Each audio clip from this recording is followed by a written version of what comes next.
Le secret pour avoir des articulations saines et qui perdurent dans le temps est beaucoup plus simple que ce qu'on essaye de te faire croire. Ce qu'il faut à tes articulations, c'est du blood flow et du renforcement.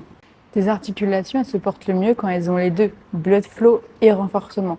Blood flow, pourquoi? Parce qu'une articulation qui se porte le mieux, c'est une articulation qui bouge, qui a du sang qui arrive aux alentours de l'articulation.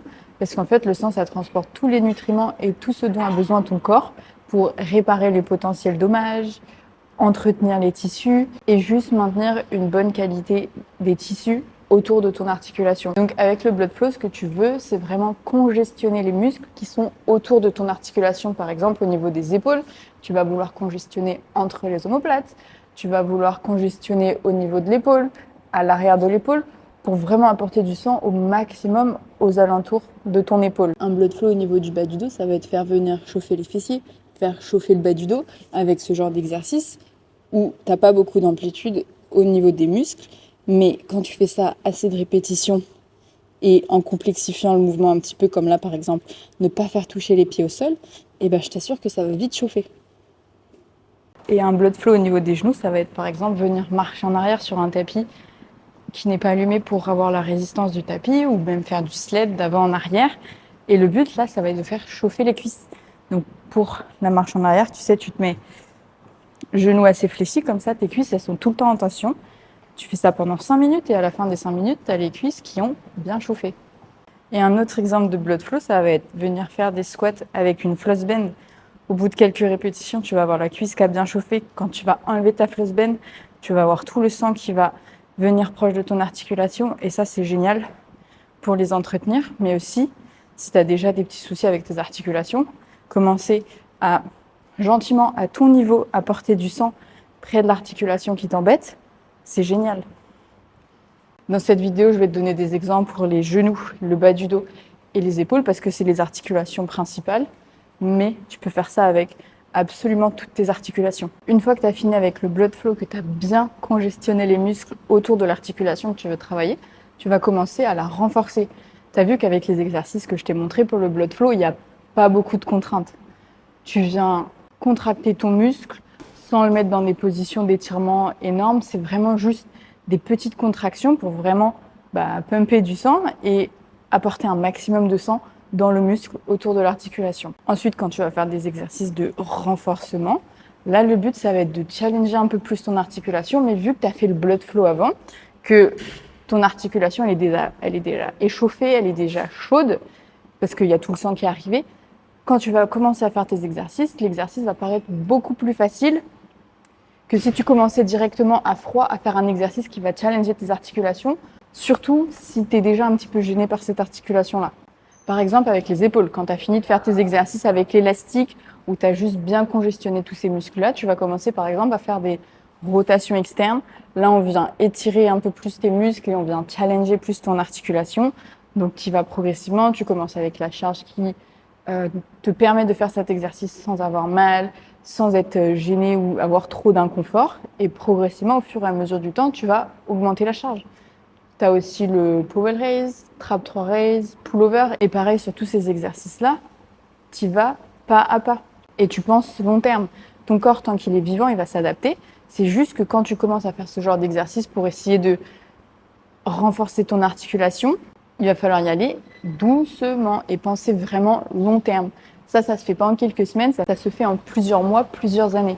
Pour les épaules, j'ai fait une vidéo dédiée, tu peux aller voir les exercices que j'ai cités dans cette vidéo-là. Ensuite, avec les genoux, une fois que tu as bien congestionné les cuisses encore, avec soit de la marche en arrière, soit des floss bend, soit du sled, une fois que tu as les cuisses qui sont bien chauffées, tu vas commencer à pouvoir faire des exercices comme les step-up, comme les ATG split squat, les squats. Et tout ça, c'est des exercices qui viennent challenger ton genou pour se renforcer pareil que les épaules, progressivement au fur et à mesure du temps, en commençant à ton point de départ et en voulant progressivement augmenter la difficulté de cet exercice-là. Ça, c'est des exercices qui viennent renforcer ton genou plus profondément. Les articulations partent du principe que si tu ne les utilises pas, c'est très simple, le corps, tout ce que tu n'utilises pas, il s'en débarrasse. Donc par exemple, tes articulations, si tu leur demandes pas des amplitudes complètes, si tu les challenges pas tout simplement, Ton corps, il va se dire, bon, bah, il n'utilise jamais cette amplitude-là, j'en ai pas besoin, donc tu vas perdre en mobilité. Et quand tu voudras te remettre dans ce genre de position-là, tu vas remarquer que ça va être très compliqué, soit tu as mal, soit tu n'y as même pas accès, parce qu'en fait, ça fait juste trop longtemps que tu ne l'as pas utilisé, cette amplitude. Tes articulations, si tu ne t'en sers pas, si tu n'utilises pas toute l'amplitude de mouvement dont sont capables tes articulations, ton corps, il est très, très efficace pour s'adapter, mais aussi se désadapter. Il va se dire, bon, bah, elle n'utilise jamais ce genre d'amplitude-là, elle n'en a pas besoin, donc je vais m'en débarrasser. Et c'est pour ça que c'est super important dans la partie renfo de se renforcer en fait dans toutes ces amplitudes de mouvement dont sont capables tes articulations et progressivement augmenter la difficulté en fonction de tes objectifs, en fonction de ce que tu veux faire avec ton corps dans ta vie. Par exemple, ce qui se passe avec tes genoux, si tu leur demandes jamais, par exemple, de te mettre dans cette amplitude-là et pouvoir en sortir et être fort dans ces amplitudes-là, quand tu vas tester ce genre d'amplitude, il se peut que tu n'aies pas les meilleures sensations, que tes genoux, tu les sentes faibles ou quoi. Mais c'est normal, si tu n'utilises pas cette amplitude-là, tu vas pas la garder. Par exemple, au niveau du bas du dos, je t'ai montré l'exercice type plus blood flow, où voilà, tu n'as pas beaucoup de mouvement, tu viens juste te concentrer sur la contraction et la congestion fessier bas du dos, pour pareil apporter beaucoup de sang dans la zone. Et ensuite, tu peux faire des exercices de renforcement type le back extension, où là, pareil, progressivement, tu commences par exemple avec de l'isométrie, ensuite tu commences à faire des répétitions partielles, ensuite des répétitions complètes. Et au plus ça va sur ce mouvement-là, plus tu pourras augmenter la difficulté, augmenter la contrainte et pourquoi pas même le faire avec de la charge. Et tu vois, dans nos modes de vie, nos articulations, elles sont pas du tout assez sollicitées. Donc si tu fais rien à côté, si tu vis ta vie juste comme ça, en utilisant ton corps que dans les contraintes habituelles de ta vie de tous les jours, tu finis par avoir des articulations qui s'affaiblissent beaucoup. Nos genoux, on n'a jamais besoin de les fléchir complètement.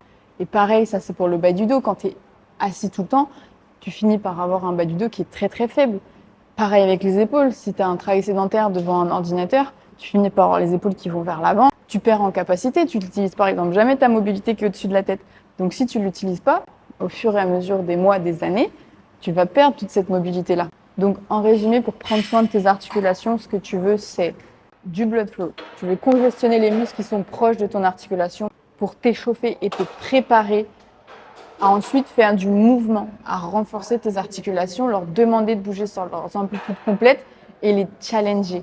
Ton corps, c'est l'opposé d'une machine. Une machine, plus tu l'utilises, plus elle se dégrade. Ton corps, plus tu l'utilises, plus il se renforce. Donc prends-en soin et fais-le bouger.